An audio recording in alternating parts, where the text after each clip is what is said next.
Ce que je vais révéler aujourd'hui dérange au plus haut niveau. Selon des sources proches du pouvoir, tout ne serait plus sous contrôle.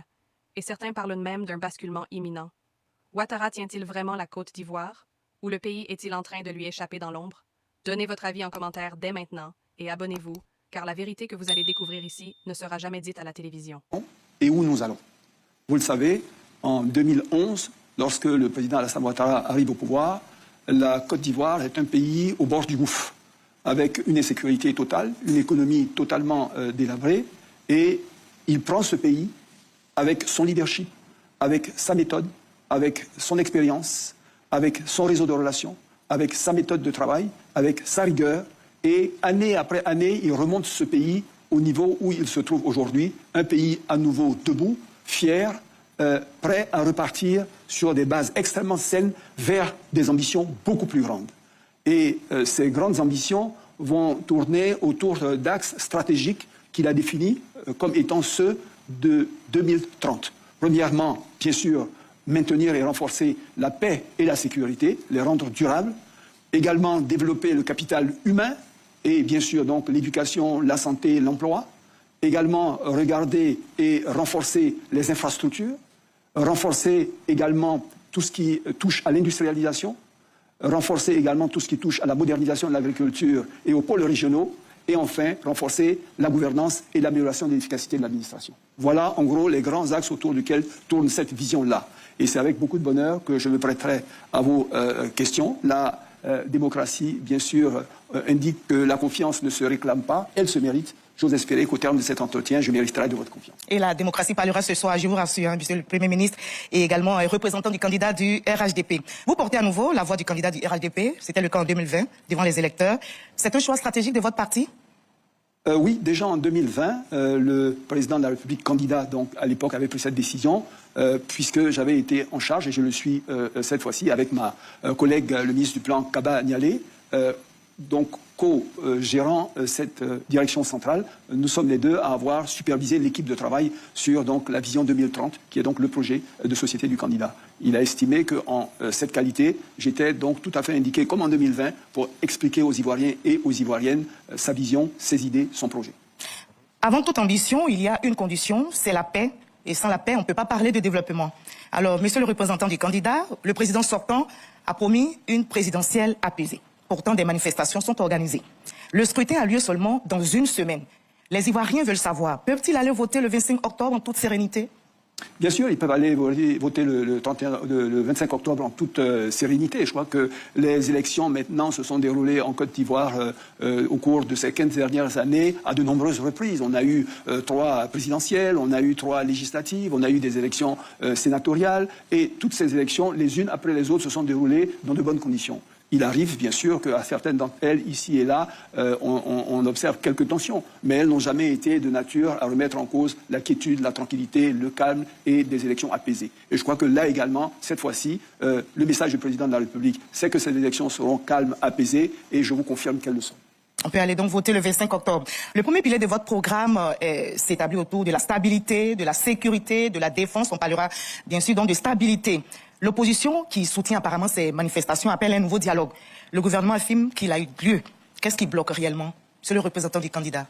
Absolument rien ne bloque. Je pense que le processus de dialogue a commencé déjà depuis 2011. Et on a eu plusieurs phases de dialogue pour essayer de s'entendre sur un certain nombre de questions clés qui permettent d'aller à des élections dans des conditions transparentes et dans des conditions qui satisfont tous les acteurs.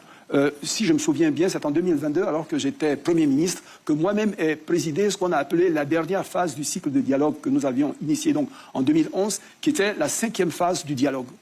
Et je me souviens très bien, à ce moment-là, on discutait avec M. le Président de la République des délais que prendrait cette phase du dialogue, du 5e dialogue. Et moi, j'ai été de ceux qui ont milité pour qu'on prenne le temps nécessaire. Ça a duré pratiquement plus de 3 mois, parce que j'ai souhaité qu'on épuise toutes les questions pendantes.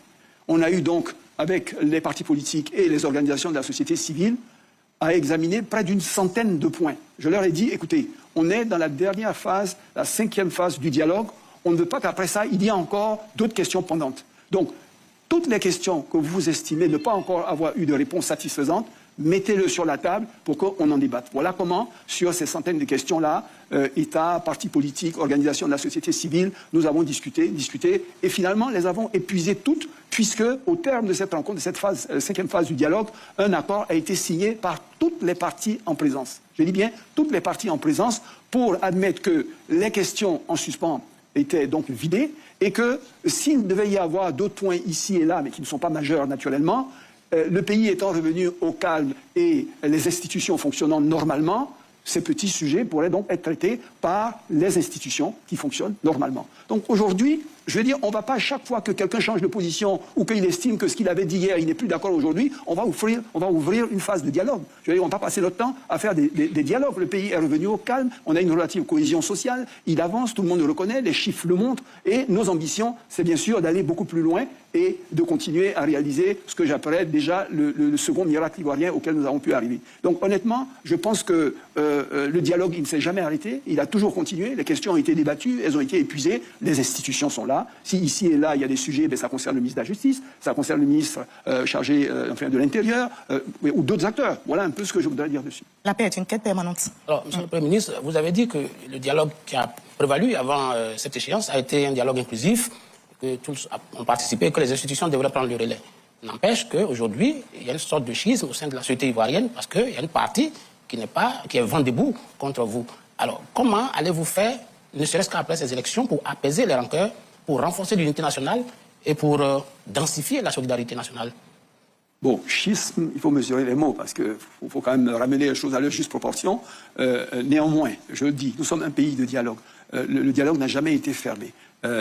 Et les sujets pendant, je le dis, sont traités correctement par les institutions de la République. Donc, après les élections, ces questions-là étant portées à la connaissance de ces institutions-là, elles vont le traiter. Si les personnes qui sont en quête de réponses estiment que ces réponses ne sont pas satisfaisantes et qu'il faille voir d'autres moyens ou recourir à d'autres moyens pour pouvoir prolonger ces discussions, ce sont des questions qui pourraient être examinées. Mais aujourd'hui, on a une semaine des élections, je pense que ce sujet-là n'est plus à l'ordre du jour.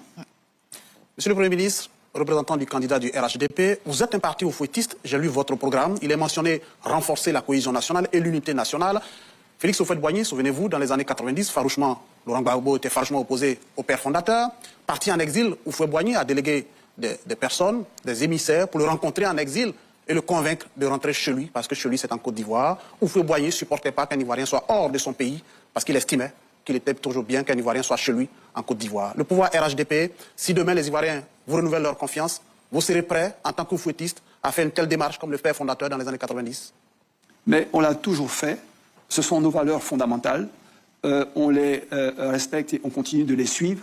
Je vous rappellerai que sur justement ces différentes phases du dialogue, et en particulier les résultats de cette phase 5 du dialogue, ont conduit au rappel de nombreux exilés qui étaient à l'étranger. Ça a été le souci majeur du président de la République. Il a délégué des individus pour aller voir des personnes à l'étranger. Il a délégué plusieurs personnes à de nombreuses reprises, des discussions. Donc toutes ces personnes ne sont pas rentrées comme ça d'elles-mêmes. Elles demandaient à être rassurées, mais le président estimait que tant que ces personnes n'étaient pas rentrées au pays et qu'elles ne menaient pas à nouveau une vie normale en société ou en politique, on aurait une situation, bien sûr, un peu